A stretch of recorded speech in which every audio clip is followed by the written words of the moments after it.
Jimmy Butler's thriving in Golden State, but has his departure signaled the end of Heat culture as we know it? We debate that and more on today's episode of Locked On Heat.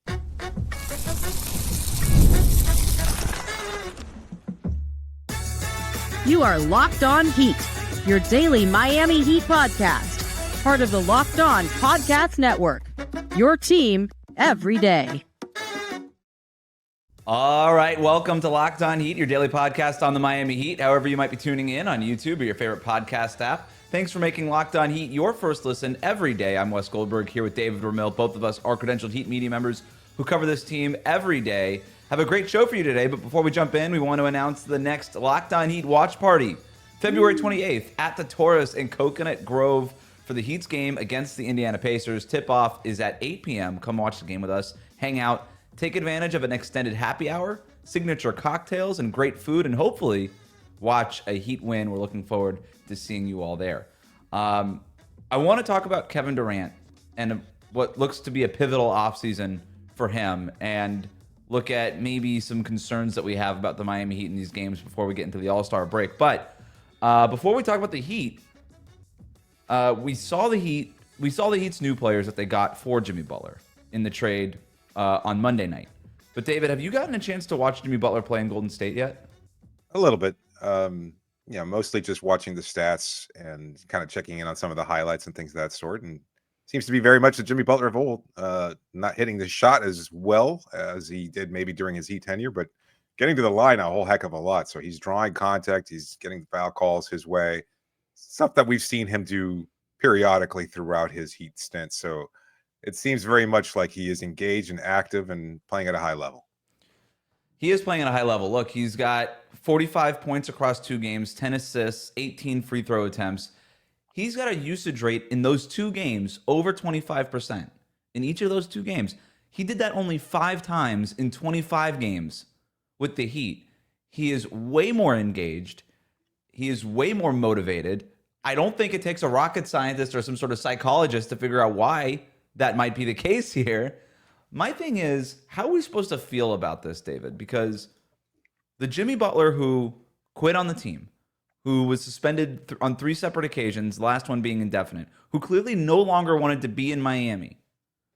But then you see him play in Golden State with a number 1 like Steph Curry, and everything that's loaded in the context of all of that. The fact that Miami was never able to get him a number 1 scorer, Damian Lillard, Kevin Durant, Donovan Mitchell. Name the names. They never were able to get that guy. He goes to Golden State. He's got that guy. That guy's already there. His name's Steph Curry. I'd understand if Heat fans, and I know Heat fans are doing this. I see it all over my timeline and stuff. Like, Heat fans, you feel a kind of way, especially now that the Warriors are 2-0 and the Heat have lost 2 straight games here. So if you're a Heat fan feeling a kind of way, I understand it. Yeah, no, I mean, obviously, we don't tell anybody how to fan, but my personal opinion is it's probably best to just let it go. We don't know how that's going to turn out. Our prediction when the trade was first consummated was that it might not work out the way a lot of Golden State fans felt it would. He seems to be doing so far so good over the 2-game stretch, but we also know that more than likely it's just a matter of time. And this isn't wishing poorly on Jimmy or in any ways like that, but he's going to get injured. He's going to miss time. He's going to have to be a little bit more effective as far as his shot is concerned. He can't just rely on those free throw shots attempts. It's unrealistic for him to do so. And that being the case, that he's thriving now, I mean, it's kind of like watching an ex, have a glow up or something like that. What are you going to do? You can't change that. It's over. You move on. You wish them well and say, hey, good luck to you in the future. And as far as the Heat are concerned, you kind of just focus on what this team has and doesn't have. It. The fact that it doesn't have Jimmy Butler is no longer an issue. It's no longer a point. We didn't get this version of Jimmy Butler all the time. He certainly didn't get it very often this year. And what we got, even when he was quote unquote engaged, was a version that might not have been available all the time because he was nursing injury, because he was dealing with a number of different things over the course of his stint here in Miami. So I'm not concerned about it. I'm not sure that anybody else should either. Again, you're free to feel however you want to, but there is no regret on my part as far as the move that Miami made in order to clear Jimmy off the books. I'll also point out that they beat the Chicago Bulls, who before the trade deadline made it very clear that they are planning on tanking and losing as many games as possible after the trade deadline. And then they beat the Milwaukee Bucks, but a Bucks team without Giannis, which is a very different Milwaukee Bucks team. And so I'm waiting to see a really good win from the Warriors. But I watched the games. The fit looks better than I anticipated, considering that they just are lacking a lot of spacing. They played Draymond at the 5 against Milwaukee. Again, something that you're able to do because there's no Giannis out there to take advantage of the size mismatch there. You're not really worried about Brook Lopez at this stage in his career going back into post-up mode and stuff like that. So I'm still waiting to see. And you're absolutely, there is a initial surge. We see this all the time. You see this when coaches get fired, like teams kind of rally around the interim coach. There's always this initial spurt, this little lightning bolt that kind of, a fire that gets lit under their collective butt. Yep.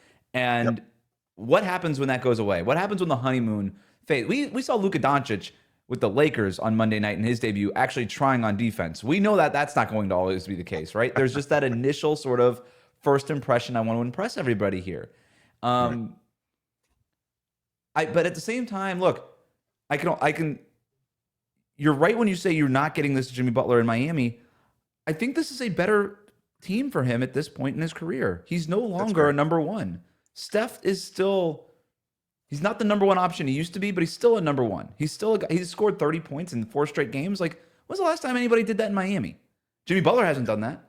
And so Jimmy Butler is no longer a number one. He needed a number one. The Heat don't have a number one. The Heat had a bunch of number twos.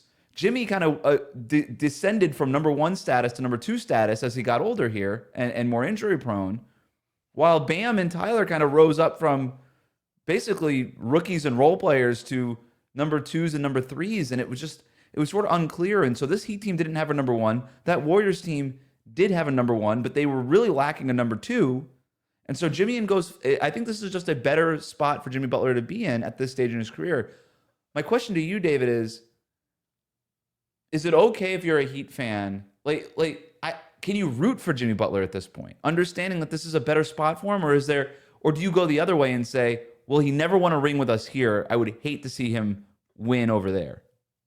No, I won't feel that way. I'm not going to tell anybody how to approach this situation. But to your point, I think the Heat were evolving into this version of what we're seeing in Golden State. Like it adds another dimension of unfortunateness, and that's not a word, but it adds another unfortunate dimension to this, in that had Jimmy stayed, he might have been allowed to kind of regress into the number two role as we see Tyler emerge into an all-star player, as we see Bam kind of thrive into an even better version of Draymond Green. And it makes that rejection sting a little bit, because all it boils down to is, well, he wasn't getting his money here. He wasn't going to get the financial commitment that he eventually got from Golden State. And I think he could have found a way to thrive here in this new version, but he just bristled at it. We heard him say, I want to go and hoop. I'm not being paid to be the kind of player that they're making me out to be, putting the blame somewhat on Eric Spoelstra, on the front office, on everybody, and carrying some resentment because he would always have to play a second fiddle all of a sudden to Tyler Hero, who he saw as a 19-year-old snot-nosed kid straight out of the NBA draft. So I feel that that's like an aspect of this that's not getting talked about, is that he's playing basically the role that he was being asked to play in Miami, but Tyler, albeit maybe with lesser players. I love Tyler Hero. You know that. He's not Steph.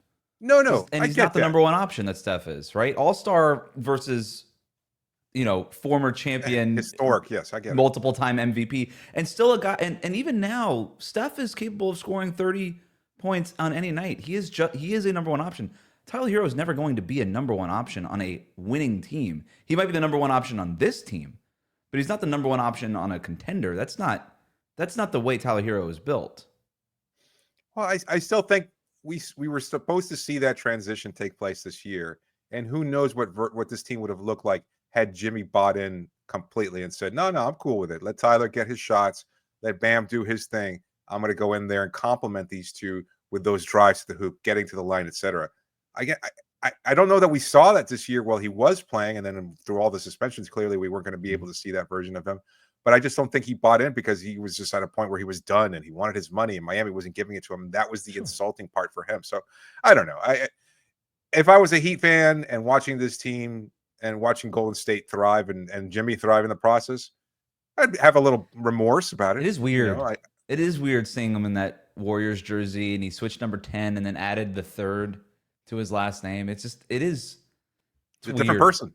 He's really turned the page on it, right? Like you can kind of tell. So it's still sort of jarring, just like everything that happened. It's still weird seeing Luka in a Lakers jersey. It's just everything in the NBA is weird these days. Meanwhile, I think it's just going to continue to be weird over the next several months. The Miami Heat may have already identified their next star target. We'll tell you who it is and why the reporting around the league is already pointing to a potentially big summer for Miami after this.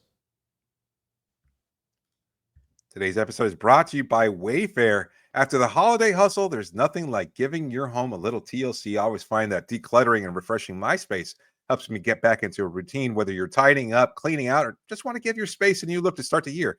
Wayfair has everything you need, all within your budget. Look, if you're looking for furniture, well, their huge selection makes it easy to find the pieces that fit your individual style and your budget. And my favorite part, the free and hassle-free delivery, even for larger items. Wayfair's site is so easy to navigate. You can find everything you need in no time. There's something for every style in every home, no matter your space or budget. Wayfair makes it easy to tackle your New Year's home goals. So get your home the refresh it needs with Wayfair. Head to wayfair.com right now. That's WAYFAIR.com. Wayfair. Every style, every home. We'll be right back. Thanks for making Locked On Heat your first listen every day. Your favorite NBA team has a free daily newsletter. Introducing the Locked On Heat newsletter, one stop for ultimate Heat and league coverage with local analysis and amazing writing from Katie Heindel, Mike Shearer, and Locked On Fantasy Basketball tips from Josh Lloyd. Sign up for free now at lockedondaily.com. I don't know if you saw this, David, but Tuesday morning, my piece for The Ringer came out. The headline, "Can Pat Riley build one last contender?" At least the whole point of the story, at least to me, is that the Heat need to repair their culture, but before they can rebuild this roster, because there is no question, I think, that Miami's reputation, Pat Riley's reputation, has taken a hit throughout the whole Jimmy Butler saga. We've seen the quotes that have come out since then. Pat Riley acting unhinged reportedly in a meeting, according to Jimmy Butler's side of things. The Heat pushing back on that. There is, I think, a repair needed to the very foundation of what this franchise is and stands for and wants to stand for. And I think that that's the main goal for this team over the next 2 or 3 months. We're going to talk in a minute about winning and getting into the playoffs and who the next star might be. But before that star player comes here, I think they do have to repair some of what was damaged here to show the next superstar, if you come here, we can still win, and it's not going to look like it looked these last few months with Jimmy Butler here.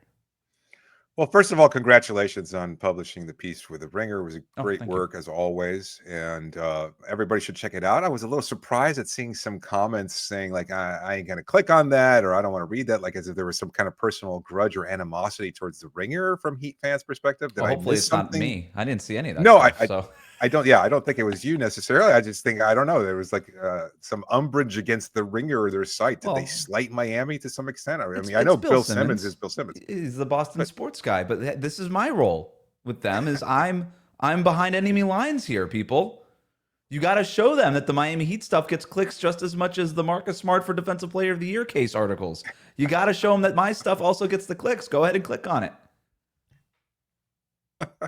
Yeah, that's interesting there. As far as the idea about Heat culture, maybe I don't feel like I'm the type of person to bury my head in the sand or anything like that, but I don't feel like it's taken the hit necessarily that you kind of hint at. I just feel like this was a personal issue between Jimmy Butler, somebody who's known for starting personal issues with a number of franchises, and Pat Riley, who has the longevity and is a fixture in the NBA and has been a part of the NBA community for, 6 decades now?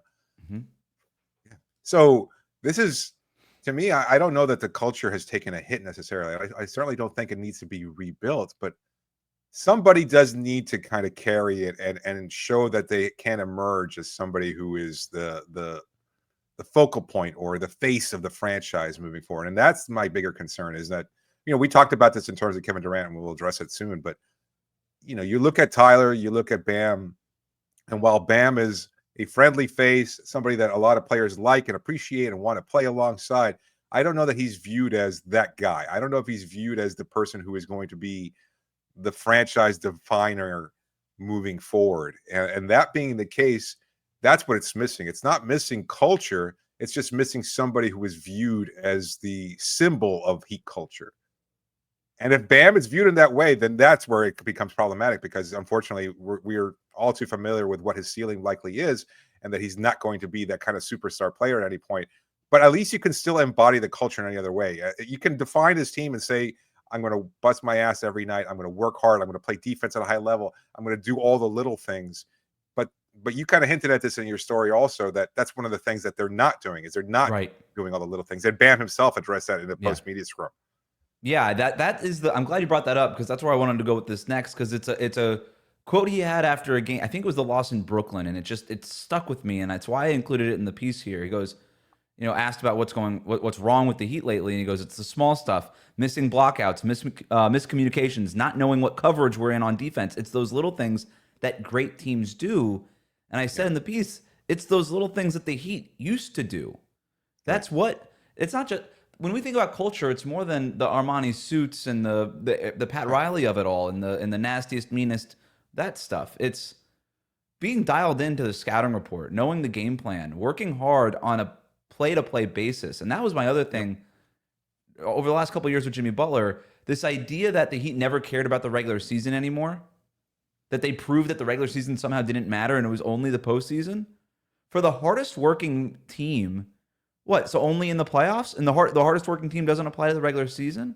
And there became this thing where it was Jimmy culture of, I'm waiting for playoff Jimmy, don't worry, I got you. And then Heat culture, which I thought faded. To me, Heat culture is taking the regular season seriously. It is winning games. It is blocking out and doing those little things that Bam said was missing. That's the part that hasn't been here for a large part of the season. It's a big reason why this team has been hovering around 500. But you also look at, the talent disparity, I think, is number one what defines this group, unfortunately. And it's not necessarily the fact that they don't have the culture in place or the willingness to embody the culture or to represent it on the floor. They just don't have the talent necessary to do so. But I think teams come into Miami, and you hear this from opposing players, you hear this from opposing coaches, there's still a high level of respect for that group in there, that they're going to be tenacious, that they're going to work hard, that they're going to do things their way, and it's always going to be a dogfight. So I think the larger view to something that you hint at in your piece is that they're still viewed as a Heat culture-y team, even if they're just not able to win enough to kind of represent that. Like, it's conflicting there. It's somewhat contradictory. They're just not good enough. And they are, to your point, I think, not doing all those little things, but I think they're still viewed as they have the toughest, reputation, meanest dogfight. Yeah, maybe that's all it is. Reputation, but it also there's a respect there for Riley and Eric Spoelstra. When I hear those teams come in to this building and say, you got to respect that team, they're going to work hard every possession, that's a backhanded compliment to me. It's an insult. Because they never talk about the talent on this team. They never talk about it with fear. Like there's never that. And I think that's what's missing. And you're right, there is a talent discrepancy here. There's no question about it. And that kind of brings us to our next thing here, though, is will that talented superstar, and I say this in the piece, it doesn't matter if you rebuild this culture, that's not what makes you a contender, right? Nobody ever tried really hard to win a championship, right? And won a championship. You never worked hard and won a championship. The talent in the NBA wins. It's one of the things I love about the NBA, for the record. Is that you don't just get a team with a hot pitcher winning the World Series. One of the most talented teams wins the championship. And the Heat are going to need that guy.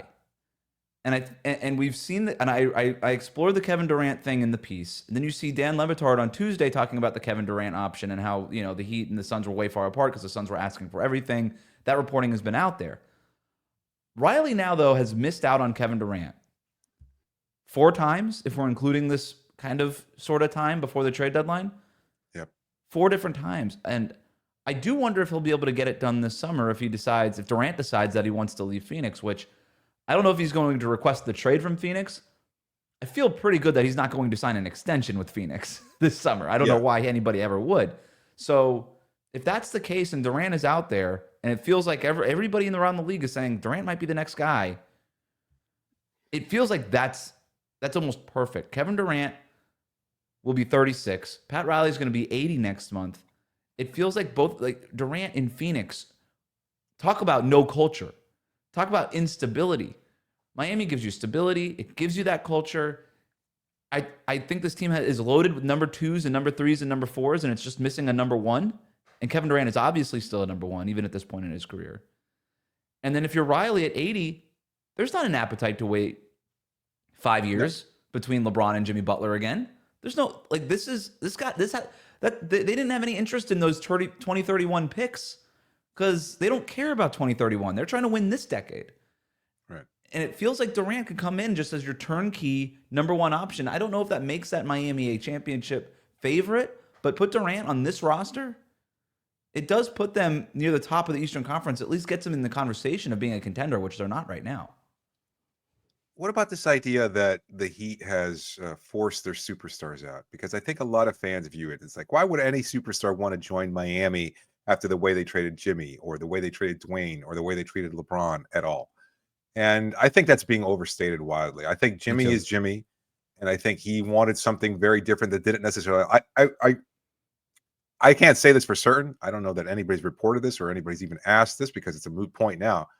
But had we seen Jimmy fully engaged from the start of the season and maybe play 70-ish games and carry the team on a deep playoff run, isn't there at least a chance that Riley would have revisited the contract extension over the summer and given it to him the money that Pat he Riley wanted? kind of insinuated that, didn't he? He said that's a lot to commit to a guy who hasn't been available. I want to see, and this is just, I'm paraphrasing here, but at the end of season press conference in the spring, said he's not ready to commit that to a guy who's not available. He wants to see him be available. I think if Jimmy had come out and played 70-plus games and had basically the season he was having before he started not trying in January, yeah, I think they definitely would have entertained an extension. It's a two-way street there. About that.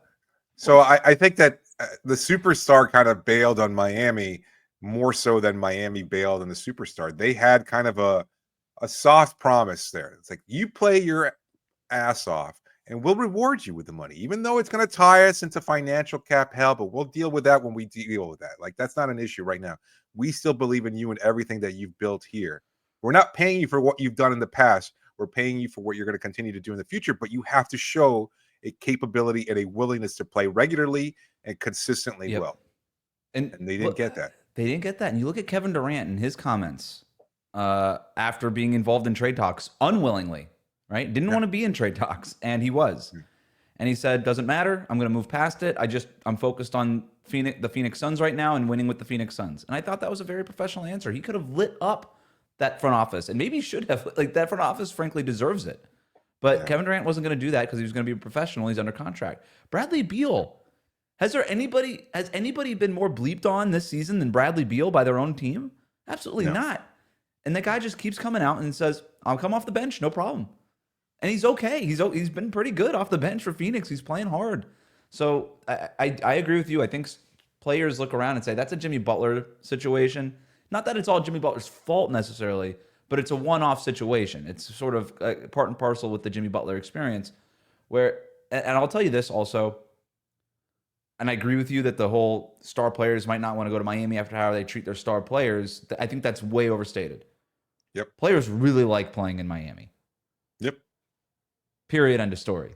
They spend their off seasons here in LA. They really like going to LA. They really like going to Miami more than even New York, because some players have an issue with the cold, and the city of New York is not for everybody.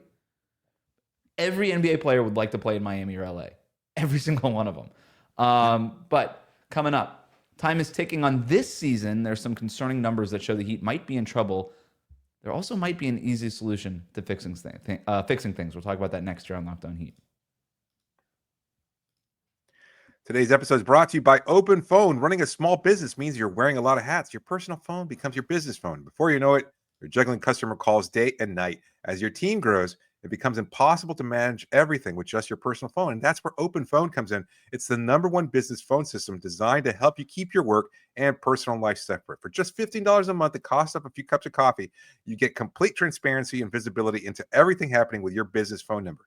OpenPhone works through an app on your phone or computer and integrates with tools like HubSpot and hundreds of others. It also uses AI-powered call transcripts and summaries, so you'll have a rundown of your calls and action items the second you hang up. And if you miss a call, no problem. Automated messages are sent directly to your customer, ensuring you never miss an opportunity to engage. Right now, OpenPhone is offering 20% off your first 6 months when you go to openphone.com/LockedOnNBA. LockedOnNBA. That's OpenPhone.com/LockedOnNBA for 20% off 6 months. OpenPhone.com/LockedOnNBA. And if you have existing numbers with another service, OpenPhone will port them over at no extra charge. We'll be right back.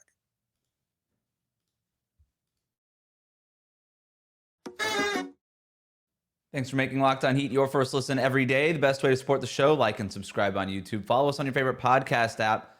The Miami Heat play the Oklahoma City Thunder in Oklahoma City on Wednesday night. Tyler Hero and Jaime Jaquez Jr., as the time of us recording this on Tuesday night, they are questionable for the game. Didn't travel with the team to Oklahoma. They could still meet in time for the game, but it all depends on how they're feeling at that point. So it does, seems questionable at this point.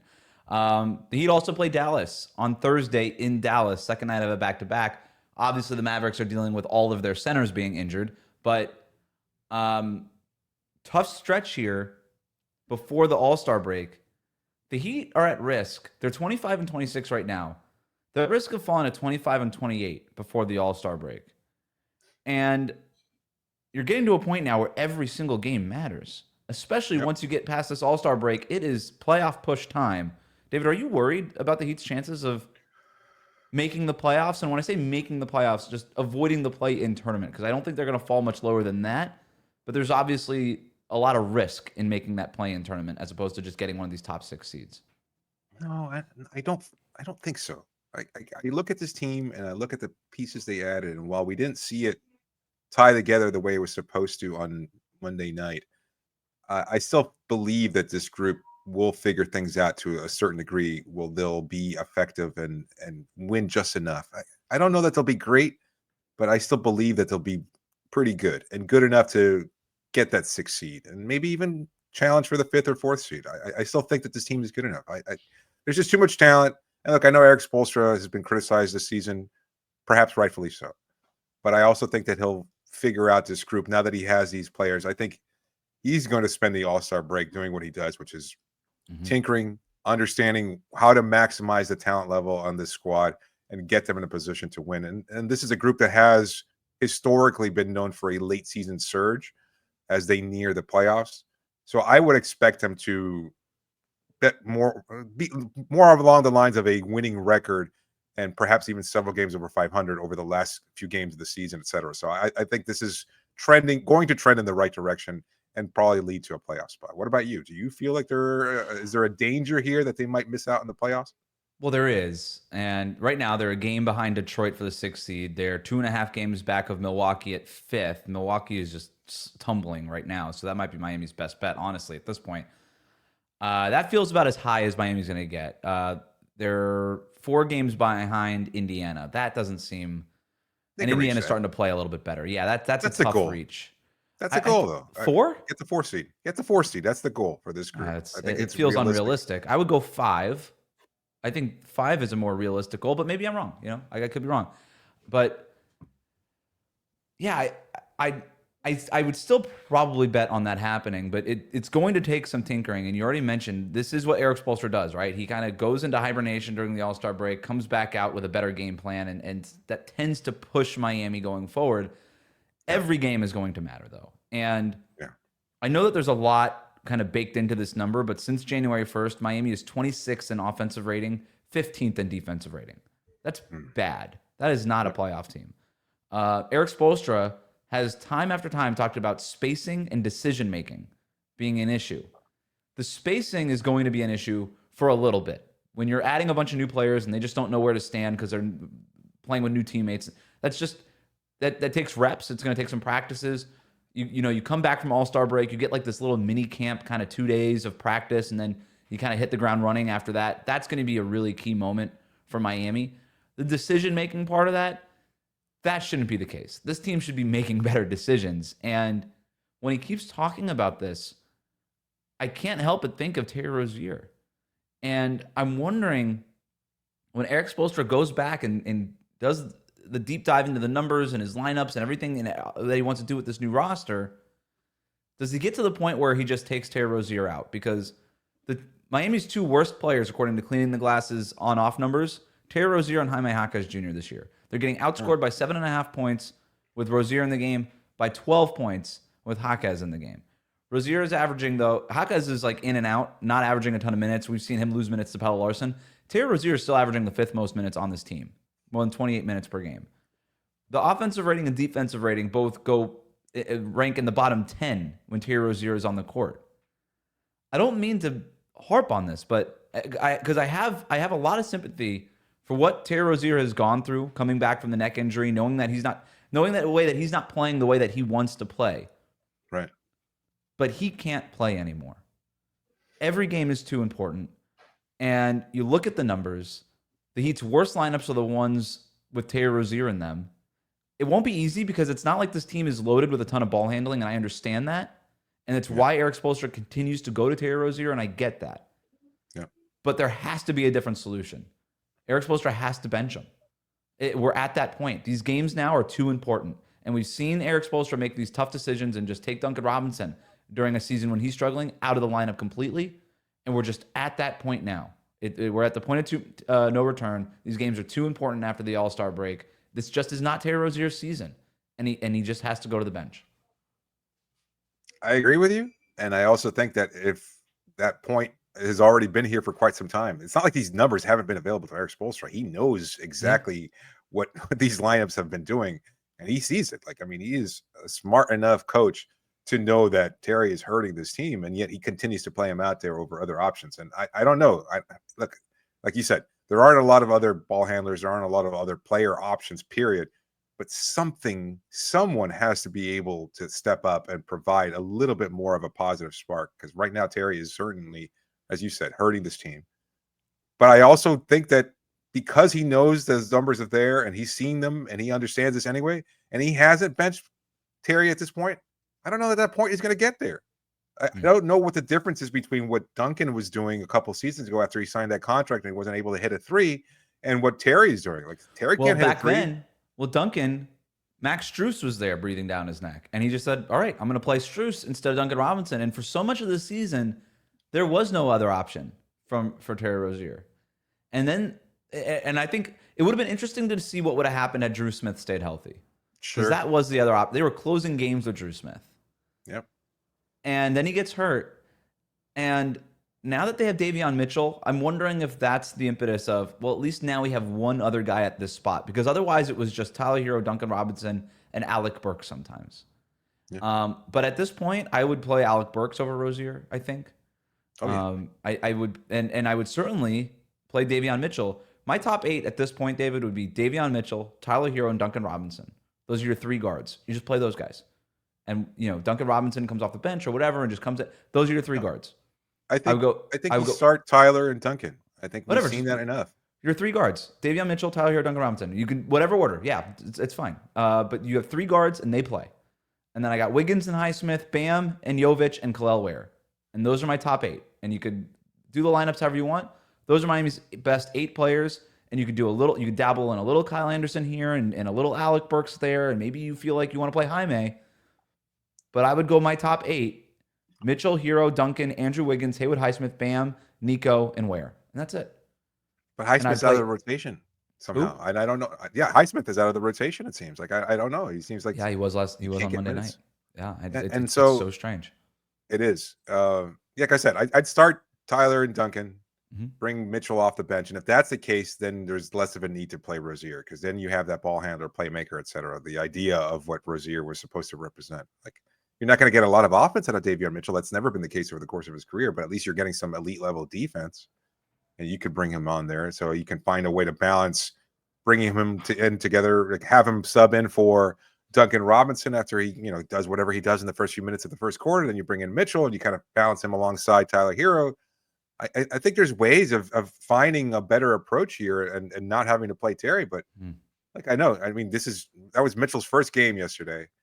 and it wasn't a great one, but we at least saw the defense play on a high level. But we've seen enough of a sample size with Terry Rozier that we know he's not going to get better.